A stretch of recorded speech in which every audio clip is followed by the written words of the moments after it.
In his memoir Coming Apart, 1997, American writer and editor Roger Rosenblatt reflects on his time at Harvard University, primarily focusing on a contentious period in the institution's history.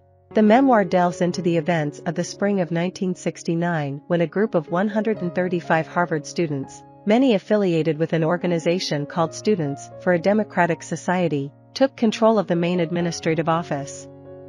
This protest was a response to Harvard's perceived involvement in the Vietnam War. Rosenblatt refers to the ensuing turmoil at Harvard as the Harvard Wars and analyzes the factors that led to these protests. He incorporates the perspectives of notable individuals who were present during that time, including Al Gore, Martin Peretz, James Fallows, and James Atlas. The memoir begins with Rosenblatt positioning himself and Harvard College within the context of the initial protest, which ultimately resulted in the campus takeover on April 9, 1969. At that time, Rosenblatt was a new English instructor, having recently completed his Ph.D. in English at Harvard. He was the only member of his graduating class to secure a teaching position at Harvard College, owing partly to his sociability and academic achievements. He quickly gained popularity among undergraduate students and earned high regard from his colleagues in the English department. Recognizing his esteemed standing, the Harvard administration nominated him to serve as the master of Dunster House, a residential dormitory. Until 1969, Rosenblatt recalls that Harvard had experienced relative tranquility amidst America's involvement in the Vietnam War. During the Christmas season of 1968, other prominent college campuses, such as Berkeley and Columbia, were embroiled in protests and violent demonstrations. Harvard, however, seemed to have avoided the wave of chaos. Rosenblatt proceeds to recount the key events of April 9 and their significance in his memoir.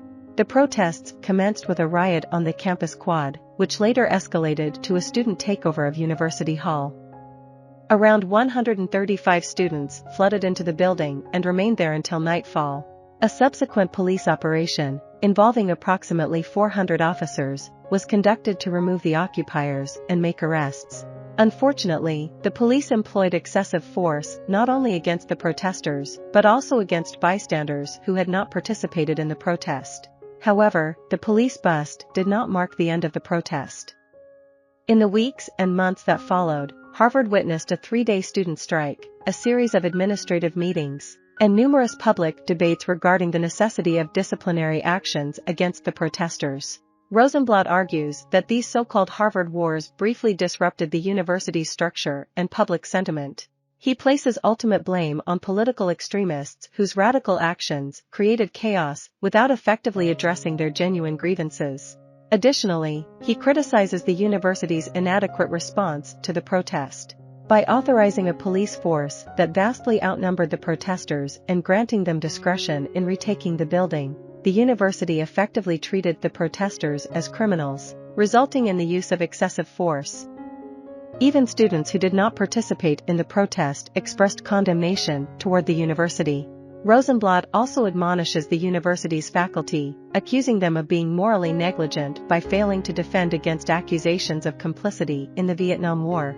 His memoir, seen by some as reflecting the politics of the Republican right, has been interpreted as a treatise on anti-protest rhetoric. Rosenblatt's rejection of the notion that protest and revolt are necessary for political change, as well as his defense of institutions over individuals, are contentious positions that have sparked debate throughout history. Coming Apart presents a thought-provoking perspective on the boundaries of freedom of speech in relation to organized political protests. I hope you enjoyed this video. Leave a like if you did and be sure to subscribe. Thank you.